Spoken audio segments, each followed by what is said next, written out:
Salut, c'est Thomas Rozek. Régulièrement, l'intérêt des médias est capté par l'actualité de ce qu'on qualifie généralement de démocratie autoritaire. Ces États qui d'extérieur ont l'ensemble des atours des républiques telles que nous les connaissons, mais qui sont désormais aux mains de dirigeants dont les discours et les décisions parfois brutales semblent en contradiction avec la notion même de démocratie. Je pense bien évidemment à Jair Bolsonaro au Brésil, à Viktor Orban en Hongrie, à Donald Trump aux États-Unis. Certains ajouteront même à cette liste Emmanuel Macron chez nous, mais par contre, rares sont les fois où on associe à ce virage autoritaire global l'Inde et son dirigeant Narendra Modi. Le pays est encore souvent vanté comme un modèle d'ouverture politique, comme l'exemple vertueux en Asie comparé à la Chine forcément dictatoriale. Et pourtant, l'Inde traverse depuis plusieurs années déjà une crise démocratique profonde, aux conséquences désastreuses, surtout pour les minorités religieuses très durement touchées. Ça a notamment encore très récemment été le cas pour les musulmans indiens dans plusieurs États du pays. Pourquoi cette crise nous échappe-t-elle ? C'est la question qui sera au cœur de notre épisode du jour. Bienvenue dans Programme B.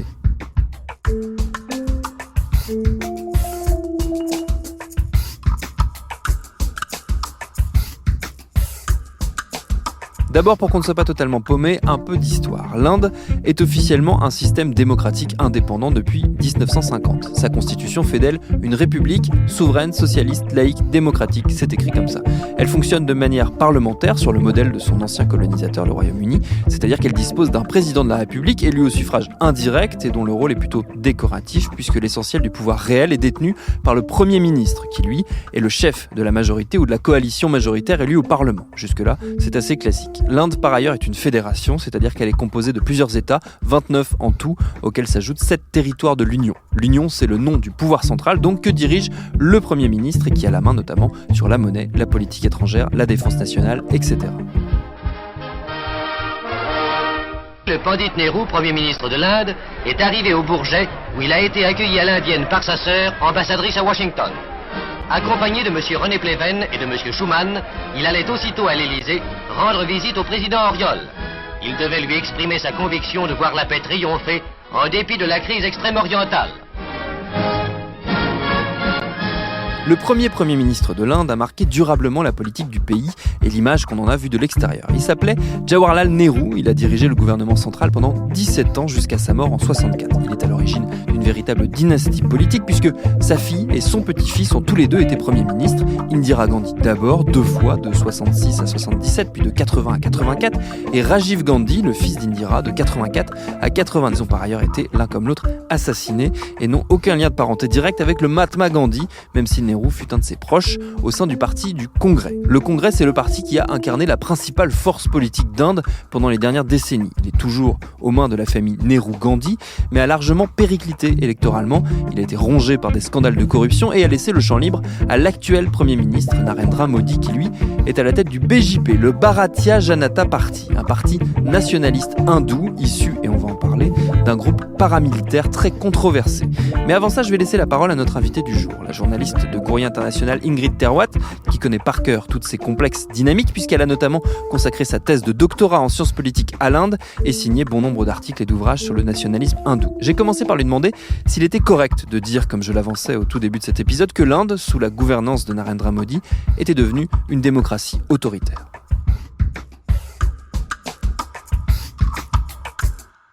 Oui, on peut le dire sans aucun souci. On peut même se poser la question de la nature même du système indien. Est-ce que c'est toujours une démocratie ?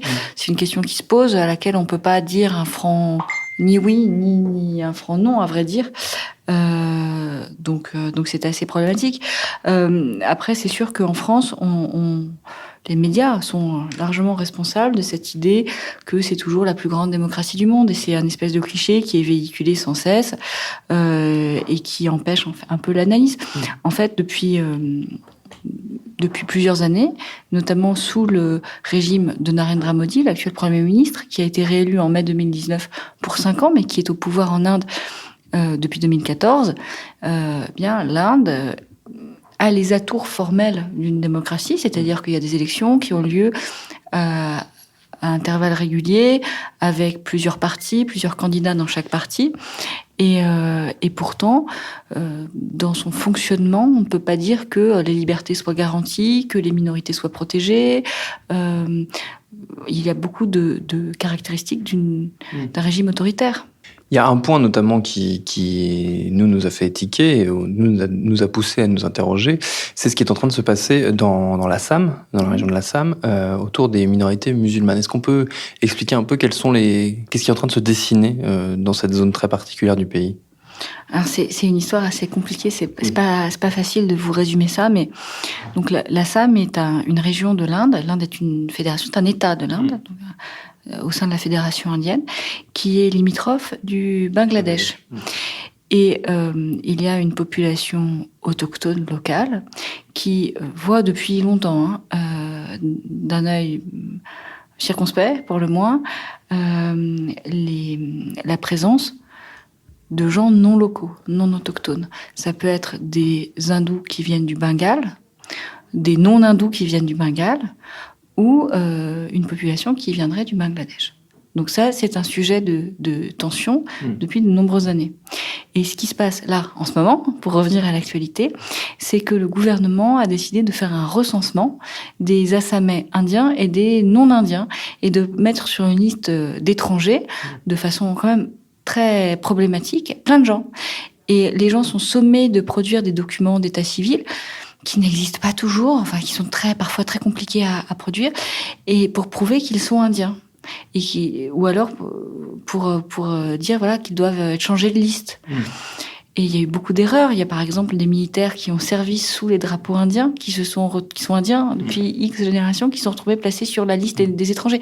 Alors il y a des tribunaux maintenant, qu'on appelle les tribunaux pour étrangers, qui statuent de façon souvent très expéditive sur le sort de ces nouveaux apatrides. Et alors, c'est problématique parce qu'on enlève à des tas de gens leur citoyenneté, ils deviennent apatrides, on leur enlève leurs droits aussi. Et puis, cette liste, elle n'est pas faite au hasard. En fait, on constate que la majorité des gens rendus apatrides sont des musulmans. Ce qui se passe en Inde, c'est que les musulmans indiens, c'est quand même plus de 14% de la population, ça fait 200 millions de personnes, ce qui fait de l'Inde le 3e pays musulman du monde en nombre de gens.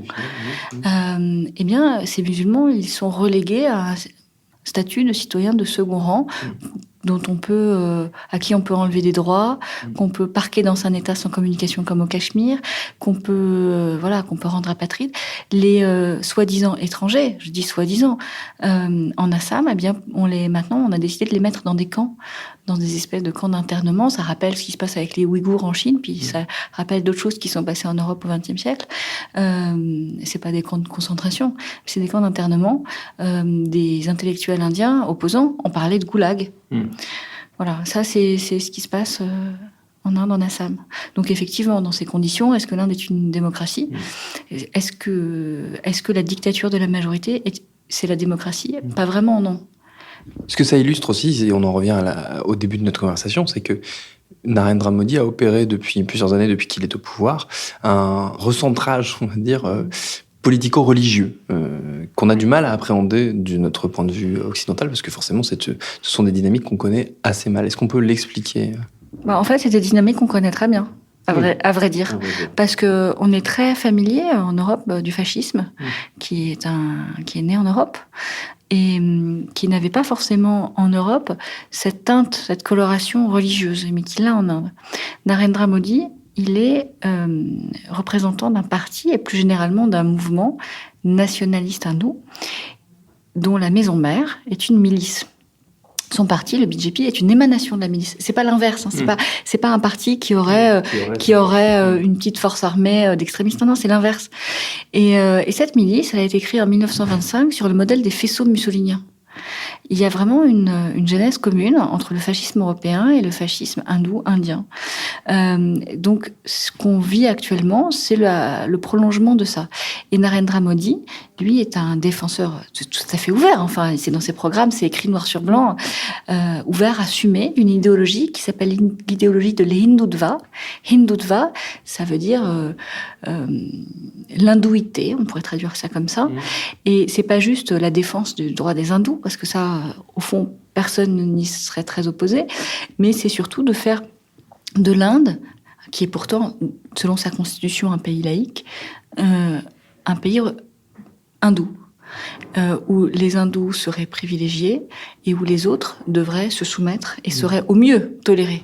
Ce qui est totalement contraire à l'esprit même de l'Inde, qui est un pays qui s'est façonné socialement et politiquement en incorporant toujours des influences étrangères, qu'elles soient musulmanes, chrétiennes, parsis, etc. Donc ça, c'est une idéologie de domination par la religion.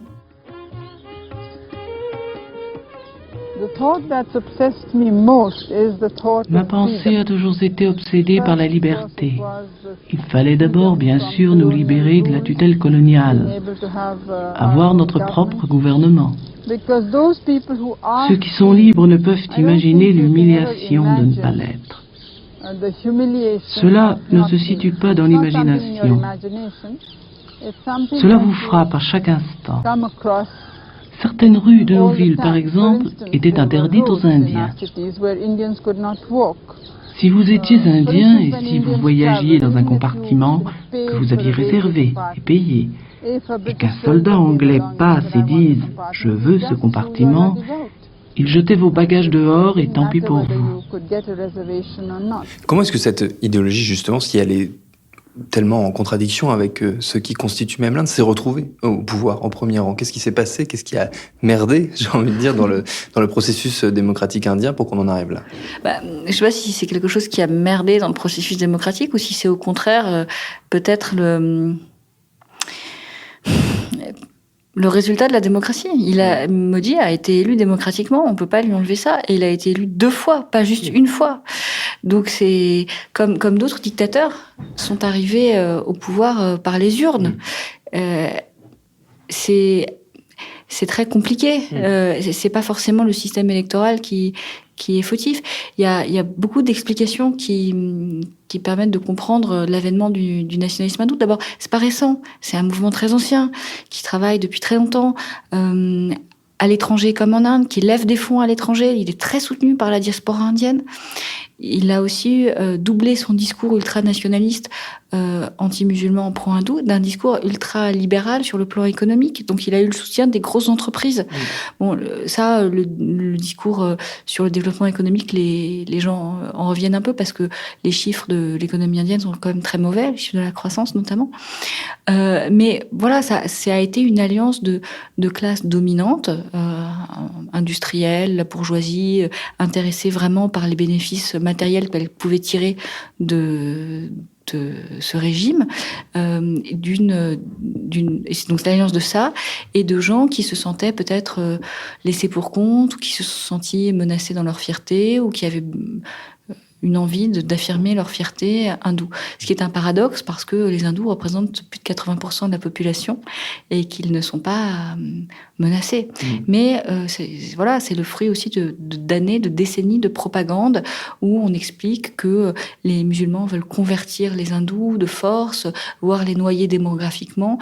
On retrouve le vocabulaire du grand remplacement, si vous voulez, du vocabulaire d'extrême droite qui existe en Europe et qui existe aussi en Inde. Finalement, on a les outils, nous, en France et en Europe, pour comprendre très bien ce qui se passe. Est-ce qu'il a aussi bénéficié quelque part, je sais que c'est un argument en tout cas qui revient très souvent dans sa bouche, du délitement du Parti du Congrès, qui était le parti qui a pendant très longtemps été aux commandes et qui a des grandes figures comme ça, qui est un peu le parti fondateur de la démocratie indienne?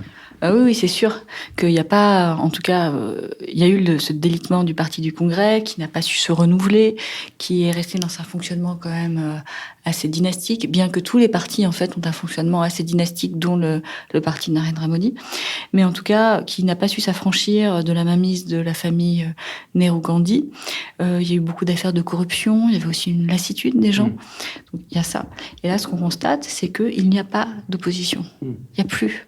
Il y a des opposants, des journalistes, des intellectuels, des artistes, mais d'abord ils sont harcelés, et puis en politique, il n'y a pas de figure qui pourrait incarner vraiment, sur le plan national en tout cas, d'alternative crédible. On a cru à un moment avec le Aam Aadmi Party, le parti de l'homme ordinaire, que ça pourrait être une alternative à la fois au Congrès et aux nationalistes hindous, et puis finalement non. Donc il y a une déception et par ailleurs, plus les années passent, plus Modi incarne le pouvoir. Il y a une propagande autour de sa personne. C'est un populiste qui vraiment concentre tous les regards sur lui. Donc c'est assez compliqué. Pour l'instant, il y a le Congrès est moribond et il n'y a pas sur le plan national. Hein, j'insiste parce que c'est une fédération.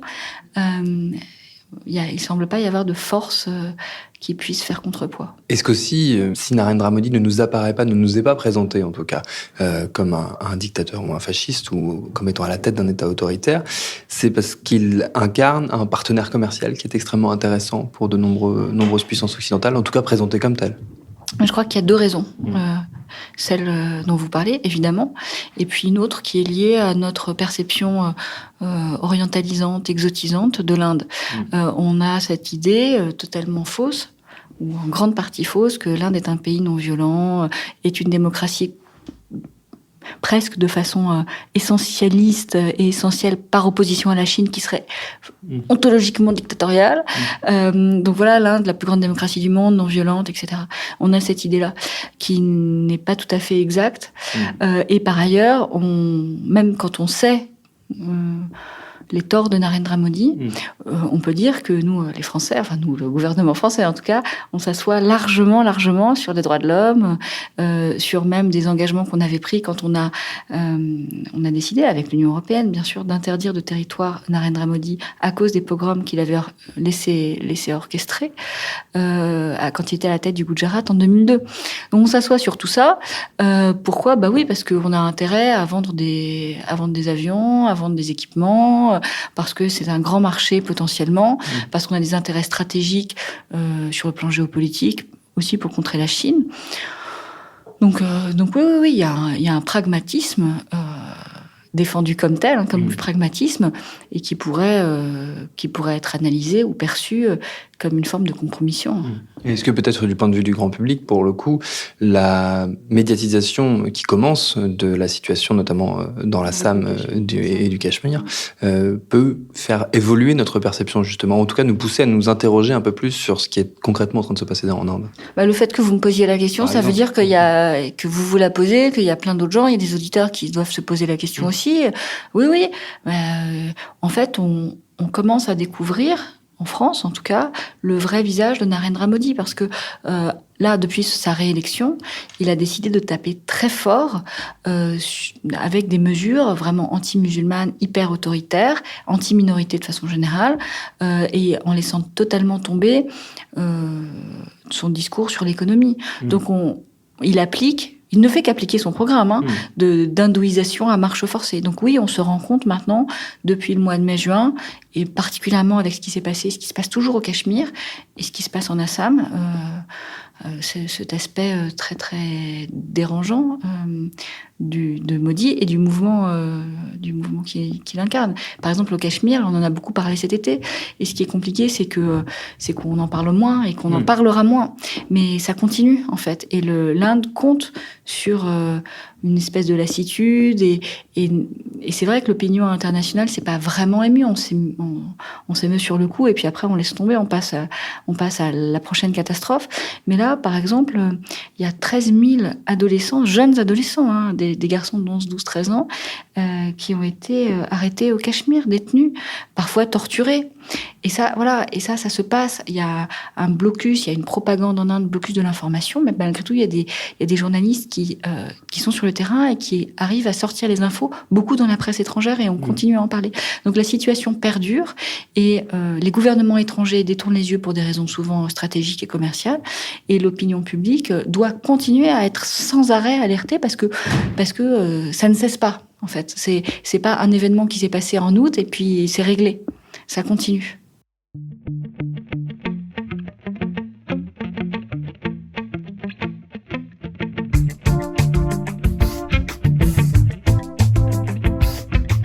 Et par ailleurs, on en a peu parlé, mais l'un des grands responsables de ce virage autoritaire, c'est le bras droit de Narendra Modi, le ministre des Affaires intérieures, l'équivalent du ministre de l'Intérieur chez nous, Amit Shah, un personnage qui à lui seul vaudrait un épisode entier. Merci à Ingrid Terwatt pour ses réponses. Programme B, c'est un podcast de Binge Audio préparé par Lauren Bess, réalisé par Vincent Hiver. Abonnez-vous sur votre appli de podcast préféré pour ne manquer aucun de nos épisodes, Facebook et Twitter pour nous parler, et à lundi pour un nouvel épisode.